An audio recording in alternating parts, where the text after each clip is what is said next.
COVID test last night, negative. Yeah. But, every year about this time, except the last 2 years, because of COVID, I get this cough thing. You were isolated from the world, but now you're not. You're out there for us. All right, we should be shareable, and let's take a look at that.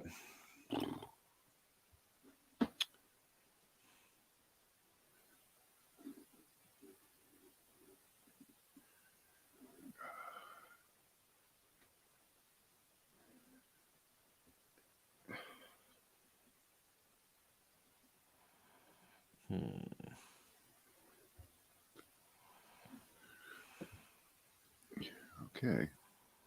Oh, yeah, here it is. Yeah. Oops. Okay. Here we go. Ready. It is the Brad and Britt cast. Welcome along. It is our post-Georgia runoff edition. And I think Georgia runoff is actually an STD that Herschel Walker had. Ew. Yeah. So I thought that even the dumbest white people in Georgia could be convinced that it wouldn't look good to be represented by a complete moron, even if he had a Heisman Trophy. Right? I was sort of right, but not as right as I thought I would be, because obviously, it was like a two-point race, but that's enough. And if I'm correct here, the way I think there's 159 counties in Georgia. Thank goodness there's so many county sheriffs who can get gigs in Georgia, right? Yeah, so many of the guys who look like Jackie Gleason. They look like Jackie Gleason and Smokey the Bandit. Yeah, those guys. And the Macon County line, Max Baer Jr. Buford Pussa. Right.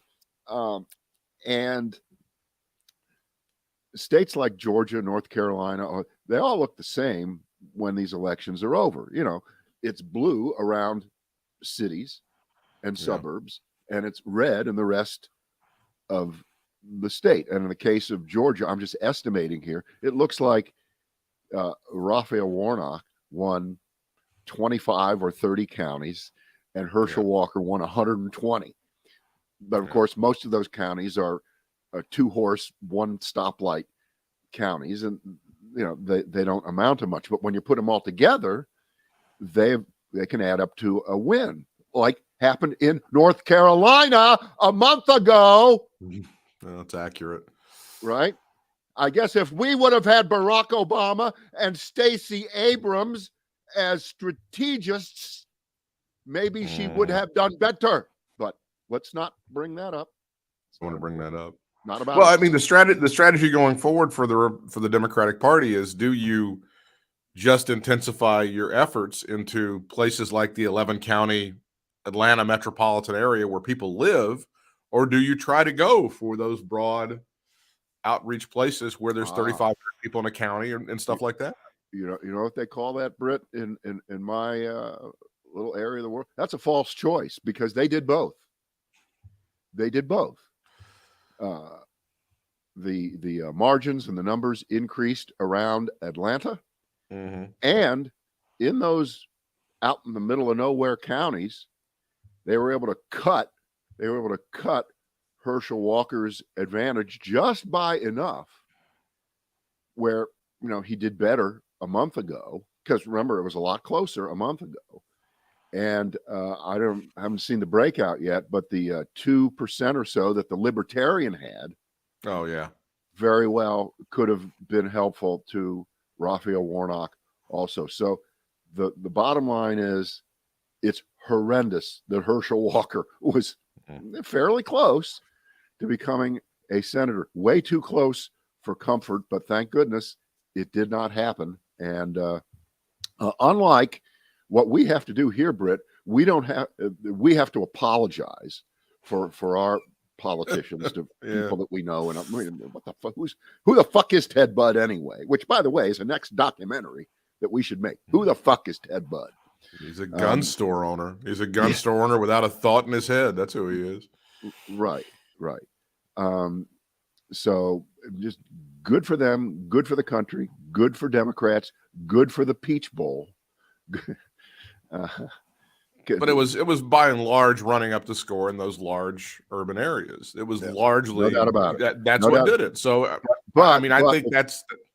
But if Herschel Walker could have performed up to snuff out in the middle of nowhere, it would have been. What was the whole margin was what, 50,000, 60,000 votes? It's nothing. It's nothing. So I would just be cautious about, the strategy. Oh, we have to go appeal to this. Well, yeah, you do, but you really, really have to maximize those areas where people live, and you got to get those people to turn out. Well, but if you have a uniquely shitty candidate, Ted Budd, sorry. Well, see, that's the problem. Ted Budd compared to Herschel Walker, you have to admit. Yeah, Herschel Walker is a worse candidate. Herschel Walker presentation is a little bit different. So I would say I know it's a dramatic statement. It's probably the worst candidate the Republicans have ever run for Senate. I mean, there've been a few, but I think looking back historically, this guy would have to be the worst. Yeah. In his own way. There's I think some, objectively you could look at that and go, oh yeah, that guy. And still, as you point out, it was much closer than it ever needed to be. But still, an inch is as good as a mile, and we'll take it. Right. Plus, here's the question: was yesterday the worst day yet for Donald Trump? It's interesting. It was just one of the bad days, because between that and the company with his name on it getting tagged for all 17 counts of basically being a fraud of a company. Britt, and I object to the idea that it's obvious they were keeping probably 2 sets of books. I think it was 4 or 5. Wow. Okay. I think it was 4 or 5. I don't believe I'll argue with you about that. That is, but again, when you find out that the penalty is like a rounding error, what is it, like $1 million or something they're going to have to pay in terms of a penalty? But it's and don't laugh when I use this word. It's reputational damage. I certainly hope that it is blood in the water for any future prosecutors that want to go and absolutely, no doubt about it. Remember, every step along this path, if there's a not guilty verdict, right? If at any time, if he ever gets out of anything ever, the morons of this country will follow him over the cliff as he declares, this is proof it was all a witch hunt, which he says anyway, even after he gets convicted. But if he ever gets acquitted for anything, if a prosecutor fails to make the case, he will say, well, that's proof.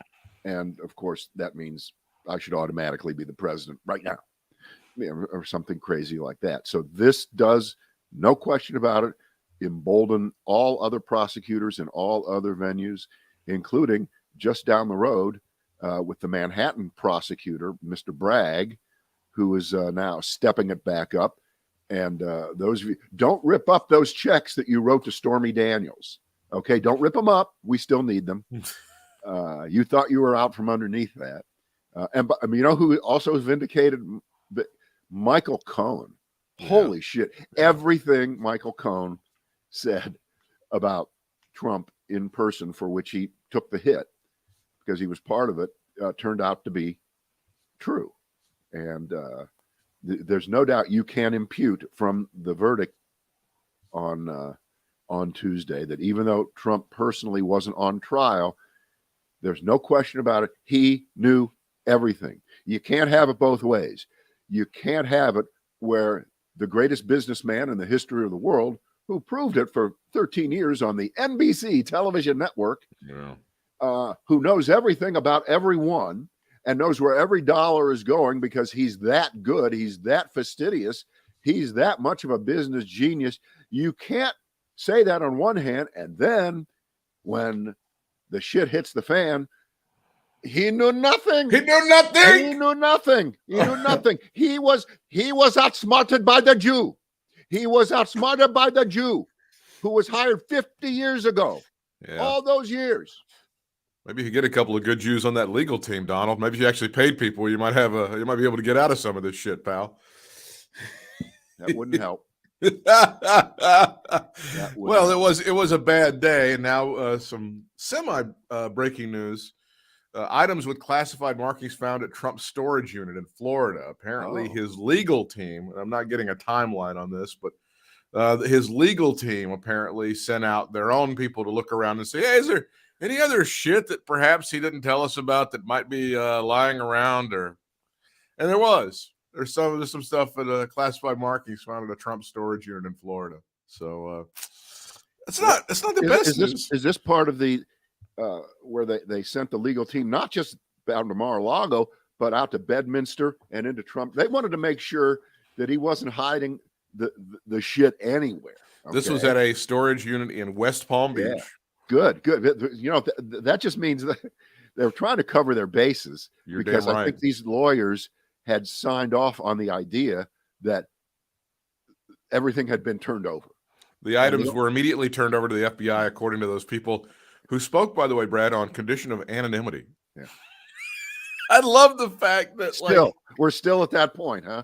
Well, it's also like there's nobody around this guy that doesn't run their mouth. There's no loyalty. The guy, all he ever asked for was loyalty all these years, and there is zero loyalty toward this son of a bitch. This weak, flaccid son of a bitch. They're all, anything they know, they immediately run to somebody and flap their lips. Yeah. The search was one of at least 3 searches conducted by an outside team of his properties for classified materials in recent weeks. So this is a recent development after they were pressed by a federal judge to attest that they had fully complied with a May grand jury subpoena to turn over all materials bearing classified markings. There we are. All right, back to Georgia. Here is the real reason. The real reason that Herschel Walker lost. Not for all the reasons you think. Oh, because he paid for abortions. Oh, because he put a gun to his wife's head. Oh, because he didn't even know whether he was running for the House or the Senate. Oh, because do you want to be a werewolf or a vampire? None of that shit. None of that stuff. The answer is because Marjorie Taylor Greene was not called in as the cavalry. She is pissed. She is pissed. Quote, this is for Mitch McConnell and Lindsey Graham and the rest of the Republican senators. You guys are the reasons why we're losing. And this is your 3rd loss in my home state. Let me inform you on behalf of Georgia. This is your 3rd strike and you are out. Marjorie Taylor Greene complained that the Herschel Walker campaign rarely asked her to speak at events. I was never asked very often by the Herschel. And say, this is qualified. Does that mean she was asked a few times? When have you ever known for her to ask for an invitation to anything? Right. She said, they only asked me to maybe to, I think. See, this is a difficult thing to know. How many of these you were maybe at. 2. Yeah, I can't count that high. 2 or 3 in my own district when he was campaigning all over the state, running for, and they only asked me a couple of times in my own district, which I find extremely insulting. Ooh.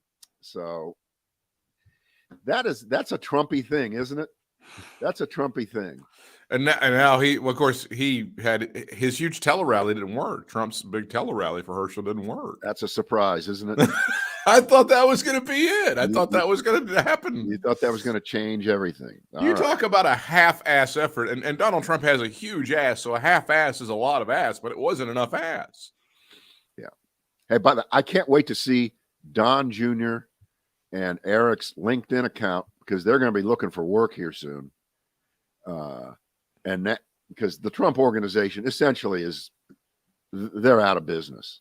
They may not say it, but okay, you'll still be able to do business with the Saudi Arabian government, maybe, and that's probably only with Jared, and I think he scooped up all the easy money so far from over there. So I don't think there's any left that they would want to waste. Who's going to do business with these people? Verizon, ring, we'd love to partner with you. I mean, who the fuck is going to do anything with these guys? Right. And of course, all the properties left in the country that still have his name on it. I should check. I would imagine by now, and I know this isn't true, but I'm just supposing it's true. Maybe you can get a room at one of his hotels, like the one in Las Vegas, for $8 a night. Who wants to be there? Did you say you actually went in that thing one time and looked around? No, I didn't go in it. We drove by it a bunch of times. It looked fairly nice. I don't know anybody that's ever stayed there or been there or done anything there. I mean, it's supposed to be an okay, but the point here is, and of course, we're talking to ourselves in our own little bubble here. Of course. And the conviction in court to his company is a story that absolutely has no currency whatsoever among the cult. They don't care. Most of them don't know. And most of them believe it was it's just more harassment of their hero. I mean, we know that. But in the real world, in the business world, it does mean something, because your own reputation is dependent on who you hang out with, who you do business with, and who now wants. All right, the My Pillow guy. Okay, he's still on board. He can still do that. But after that, the pickings get pretty slim. Now, a side note on that, Ivanka, she got a waiver from the court on Tuesday, because right now there's somebody that's been assigned by the court to oversee what is left of the Trump organization, how they're doing business. Yeah. And she has gotten a separate waiver because she's somehow been able to, how should we say it, sweet talk. I'm not alleging anything, Britt. I'm not alleging anything. She's exempt and can do business by herself in her own way, separate from the Trump organization, and we'll leave her alone because, as you've said a million times, she is the chosen one. And yeah, I've said that a lot. Yeah, I've said that. Going back to Raphael Warnock's victory, you saw the statistic. This is the first time since 1934 that every senator that sought re-election won. Every incumbent senator that was trying to win re-election won for the first time since 1934. You're talking about in a president's in a midterm, yes, president. Yeah, correct. Yeah. So the last one was that lucky stiff Roosevelt, right? Yeah, that's correct. That lucky stiff, yeah, because he had a depression, and that just helped him so much that year. They just kept voting. So the final score on crazy, stupid, dementia-filled Joe Biden's midterm can be told now. It was a red ripple. The Democrats barely lost the House, and they actually gained a seat in the United States Senate. Yeah. This old man, who again is so brain-addled that he doesn't know how to speak, is whipping your ass, Republicans. I'm sorry. The price of gas is going down. I know we have inflationary problems. We're looking at a recession worldwide, I might add, possibly next year. But things are actually kind of looking good. I know now we're looking at maybe some employment challenges coming up, but this guy is whipping your ass. And he has been for a couple of years now, guys. Yeah. Now, I don't know how late you stayed up or whether you watched all night Reverend Warnock's acceptance speech, but it was the best I've ever seen. Not even close. And this is a guy that does not need a teleprompter. I find it, and you can help me with this, because I'm trying to think about what this really means just in this one area only. The Republican Party, going back to Reagan, who made the phony devil's bargain with Jerry Falwell and evangelical Christians, and Reagan himself posed as their champion. And he did a little dance around abortion, but he never really did anything. But they thought he was on their side. And as a result, the Republican Party has fashioned itself, at least up until, Trump time, that they were the morality party. They were the party of religion and Christianity and real America and God and all the rest. So now I ask you to look at the 100 senators and tell me which party has a senator who is a true man of God. The answer, of course, is the Democrats. The Democrats, Raphael Warnock. That's right. They have a real pastor as a senator whose roots which reached right into the Ebenezer Baptist Church, where Martin Luther King had the gig until 1968.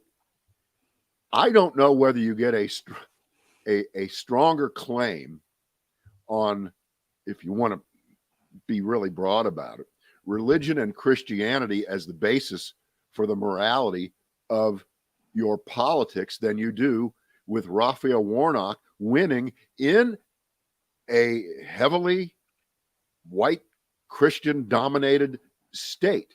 He did it. And he's a Democrat and he's a liberal. Yeah. And Yeah. I think, I haven't read this anywhere. I'm sure other people will write about this and talk about it much more eloquently than I'm just making this up as I go along. I think that's a very, very important story, because we can talk all we want about the Democrats having to campaign out in the rural counties, whether it's North Carolina or Georgia or Pennsylvania or anywhere else. But just think of the possibility of this flip, of this turn in the false cloaking of a political party. And it has been false all these years. It's been bullshit. It's been complete bullshit, except for 3 judges, Roe versus Wade. Okay. And by the way, remember, guess what? Joe Biden and Chuck Schumer, they're going to run out of ink approving judges for the next 2 years now. It's okay. They are. That old man is kicking your ass. Right. And so I hope that some, not all, of the damage that was done by Trump can get unturned. And as you know, Britt, I think we should just pray for the good health of Clarence Thomas, Samuel Alito, as always, John Roberts, yeah, Amy Coney Barrett. We want them to do really for the next few years. We would hate to see anything happen to those. Sure. Look, always fasten your seatbelts and take a lot of vitamin C. The story from Van Jones last night, he's an insult to the black community, referring to Herschel Walker. Well, he's kind of an insult to humanity, just humans in general, but okay. I'll take you at your word, Van Jones. Yeah. I mean, you did have Raphael Warnock is the kind of guy, he's a very intelligent guy, and he must get kind of frustrated with all the self-important assholes that he meets in the United States Senate who kind of strut around, and he has to kind of hold back and not tell them, you guys, I'm way smarter than all of you, and shut the fuck up. I mean, and he's good enough. I don't get that out of him at all. He's a very bright individual, but then you had here was Herschel Walker, and as it was pointed out by several ministers, this was obviously a caricature of a black person that some guys in rural Georgia could be comfortable with. Herschel's a good guy. He'll let the white people guide him around by the nose. And that's exactly what would have happened had Herschel Walker been elected to the United States Senate. The Republicans would have told him, now, Herschel, do this, don't do this, do that, don't do this. And they would have done that for several years. So you had a real difference in those candidates in Georgia. And now I'm not sure what happens to Herschel. Does he move back to Texas, Brad? Does he seek office? Does he try to primary John Cornyn? What does he do? That's it. He did come so close. What does he do? I think he's got a very bright political future, Britt. And I would hate to see the Republicans not take advantage of that, because he can go back. He can go back to Texas, where he really lives, and he can cheer the Dallas Cowboys, his old team, who are very good this year. Finally, his old team, the team that he made 1,000 times better by being traded from. Yes, the Dallas Cowboys. Doesn't matter if you wear the uniform for 5 minutes, you get the claim. I don't know why Donald Trump doesn't have him on the short list for vice president. I got to tell you, I got to ask right now why Donald Trump has not put that man on the short list to be his running mate. Let me get to what I was really going to say, because you just moved me in that direction. I thought that Raphael Warnock's acceptance speech last night was, without him probably thinking about it, although he's a pretty smart guy, that was a speech that introduced him to much of the country that may not have known that much about him. It was after 11 o'clock here in the East, but of course earlier in the rest of the country. And he was just fantastic. It reminded me of some of those speeches that you saw Barack Obama make early on before he even became a candidate for president. That speech he made at the 2004 convention. There's not a red America. There's not a blue America. There's a United States of America. That speech. That's what I got from Raphael Warnock last night. He was very, very, very good. And if I was Joe Biden, and I'm not, and I was looking for a way to get out from underneath Kamala Harris, there's your out. Raphael Warnock. There he is. And I know that there are some Democrats who would not accept that, no matter, but you know what? That's a winner. That's a winner. And that's a guy you could see as president. Oh, yeah. She has been terrible. Yeah. She's just, you can't see her as president. And it would be, I think, a perfect trade. A perfect trade. I know some people can't accept that, but yeah, hey, Franklin Roosevelt didn't run with the same guy 4 different times. Okay. That's correct. Different vice presidents all the time. That's right. He kept trading them in for new warm buckets of spit. Okay? That's not but if you're Joe Biden and you're running at the age that he is running, the vice presidential choice becomes even more important for actuarial reasons, obvious actuarial reasons. And that makes the Kamala Harris millstone even more difficult and not helpful. Not that anybody ever votes for president because of who the vice president is, but in this case, it will be a big deal because of his age and Joe Biden's age. And I'm here to tell you that Raphael Warnock on the ticket with Joe Biden, holy, bring it on, do it. A real campaigner, a guy who knows how to meet the people where they are. Yeah. A guy who looked into the camera over and over again last night and said, I am Georgia. I am Georgia. No, he's that does supercharge the ticket if he's put on there. That is some rocket fuel right there. Yep. All right.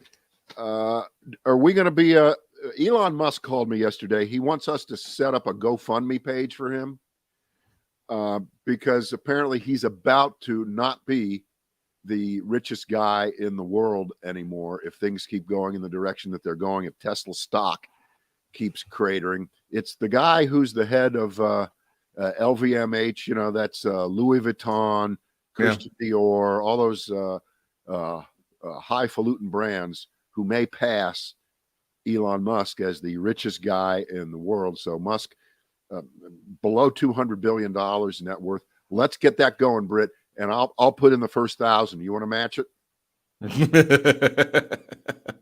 I don't know. Do you think those things bother Elon Musk? Do you think he's got enough of an ego that now that he's not the richest guy, he's going to be pissed about? You know that? what? I don't think it bothered other people. I don't. You know, Bill Gates was it for a while. I don't think he cares. Yeah. Warren Buffett. I don't think he cares. But Elon Musk, he cares. And by the way, shingles don't care either. Shingles don't care. No, they don't. That's just not. If you're over 50 and you haven't gotten that thing and you had the chicken pox, you absolutely should get that vaccination. Shingrix it's a big deal. Elon Musk now coming under fire because I don't know if you saw this story. They have converted some of the office space at Twitter headquarters in San Francisco into bedrooms so that some of the remaining slave employees can just stay there and sleep and then go back to work. And then the city council and various government entities are saying you can't do that because that's not been zoned for that. Yeah. Right. And now Elon is hitting back and defending himself against obviously breaking the law. Well, if there's ever a city that will go by the letter of the law on something like this because they can, it's probably San Francisco, don't you think? I just feel sorry for any son of a bitch still left at those headquarters who was still brainwashed by this asshole. And they feel like somehow they have to do this. They have to sleep and they have to work 20 hours out of the day and just eat mayonnaise sandwiches or whatever they're doing. I can't believe if you had a loved one that was doing this, there'd be an intervention. You'd have it'd be like at R. Kelly's compound. You try to storm in, grab those people, and get them out, wouldn't you? You would. Elon, he's at one level, it seems like he's unraveling just like Trump, but I don't know.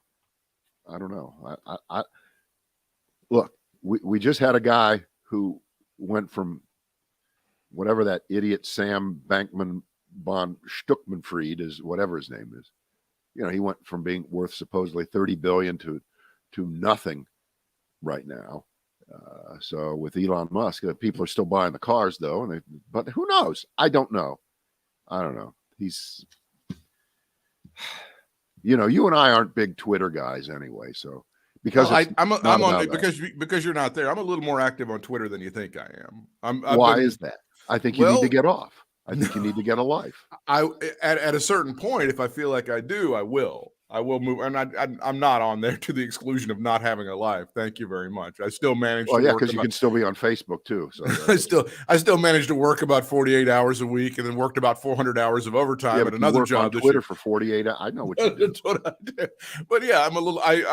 My current favorite thing is to kick Donald Trump, subtweet Donald Trump Jr.'s ass, and then hashtag it with free speech. You can just call it anything you want to, and you can just, oh, it's free speech, right, Elon? We're doing free speech now, aren't we? And Donald Trump is a coke-snorting piece of shit. Hashtag free speech. And, you can just do that sort of thing. Okay, I got a beef here, okay, with the entire world on the sad story of the death of Kirstie Alley, great sitcom star on Cheers and the rest. And as you know, she died earlier this week of colon cancer, age, I think, was he 71? That's correct. That is right. And I kept looking, and I did a deep dive, and I couldn't get the answer to one question. And all of the euphemisms and all of the, yes, it's factual buts about the story did not ask and or answer this question. Was she getting colonoscopies regularly as an adult like you are supposed to do? Because the way the story reads everywhere is it suddenly came 3 months ago. They just noticed it, and then she died. Yeah. And every doctor said, well, you should get a colon, you should make sure you, but nowhere does it answer the question, was she? And so because of that, I will assume that, and pardon me, I hope this doesn't get me in trouble, as a Scientologist, Kirstie Alley and her religion do have, and you can ask apostate Lena Remy, right? Isn't that her name? Which is Leah Remini. Leah Remini, that there are a lot of issues with medical care associated with Scientology, not just with psychiatry. And because it's never mentioned that she was regularly getting that kind of pre-warning. And by the way, she would have just gotten one, right? She's 71. You do get them on that 10th year. I've been getting them every year since I was 10. At the very least, you poop in a box. At the very least, like I did. Anything, and Britt, if it was anything, I'd go, okay, But since there was no mention of that, I'm going to assume that sadly, she contributed to her own demise by not doing the bare minimum thing that you should do. It's sad, but I wish that was part of the story, because it would make it much more vivid and much more of a warning to people and a red flag and a don't be like me and don't let this happen to you if you had a celebrity who they would admit didn't do shit maybe for decades over this. And then suddenly, because they didn't do shit, there it is. There it is. And 3 months later, she's dead. If she would have done anything, I believe it would have been reported. Don't you think? You would report that. You would say, yes, even though she got colonoscopies year after year after year, well, it was unforeseen. It just came along. And this is an exception to the rule, but you should. Nothing like that has been written. Not one. Doesn't this eventually resolve itself in about 6 months, where they have Kirstie Alley's family on the Today Show or Good Morning America sans adulterers talking about colon cancer awareness or something? Well, maybe not. Maybe, and you could be right. This could be the it's too soon to tell the truth. Yeah. I mean, God damn it, Katie Couric gets it live on TV. Well, yeah, because her husband died. Are there, and her husband died when he was 42. Right. Okay. So to have someone 71, I just wish that we could get a little bit more truth. We have an anchor here locally that was diagnosed and beat it, and now that's part of her cause. Is she goes all over the place and tell, hey, check she's got the little hat with the check mark and then a little colon. Right. And I mean, I don't think it's a horrible question to ask, particularly when you talk about that cult that is Scientology. Yeah. By the way, how are you about how are you on those dirty, rotten cheaters being taken off the third hour of Good Morning America? You okay with that? You all right with that? Good with that? I'm just not going to comment on it. These are my colleagues. It's a very personal issue. I'll tell you what, Britt, I want to find out what Howard Stern thinks of it. When I get a Howard Stern take on it, then I'll know which way to go. Yeah. Okay. I got one more here. Ready? The headline I wrote was, "Wait till Ye hears about this real Nazi." You keep calling him Ye. It's Yay. I'm telling you, it's Yay. It's like, hey, that guy dropped dead today. That guy formerly known as Kanye West. Yay. That's how you would feel. Now, was it yesterday or was it on Monday's podcast that we heard that Yay, demanded the Jews forgive the Nazis? Get over Hitler. It was Hitler in particular, I think, that he forgive Hitler. Right. I think it was right. We have, and they're not all dead yet. We have a 97-year-old Nazi death camp secretary who is on trial for her complicity in being part of 10,000 people being murdered. She broke her silence, or as they say on Inside Edition, speaking out for the first time and breaking her silence. She now says she was sorry for the horrors inflicted on prisoners. 97 years old. Her name is Irmgard Fürkner. Irmgard Fürkner? She was secretary at the Suthof concentration camp in Poland from 43 until 45. Under German law, any person who helped Holocaust Nazi death camps operate, even if they didn't work directly on the site, can be held responsible. She's the first woman to be tried in Germany for Nazi-era crimes in decades. She has been referred to as the Secretary of Evil. She's being tried as a juvenile because she was under 21 when she worked at the camp. Whew. She denied for forever. And finally, last week on trial, her lawyers said she should be acquitted. They said the evidence failed to prove that beyond a shadow of a doubt that she was aware of the killings. Right. And the prosecutors, they want a 2-year suspended sentence, which the way I see it, that's getting off pretty light. And we'll get an announcement on the verdict on December 20th. But when Ye hears about this, he's going to be pissed. Well, because shouldn't she automatically be fully forgiven? She should. Well, he should go over for the sentencing. He should be like a character witness for the sentencing, fam. Yes. Irmgard Fürkner does sound like the name of somebody in an SCTV sketch from like 1982. That doesn't even sound like a real person. Yeah. Irmgard Fürkner, you must serve. Well, Let's see. Are there anything else on here? No, they picked Zelensky to be Person of the Year, which is a surprise because I thought that there was going to be a repeat from last year. Do you remember who it was last year? Who was it last year? Elon Musk. Yeah.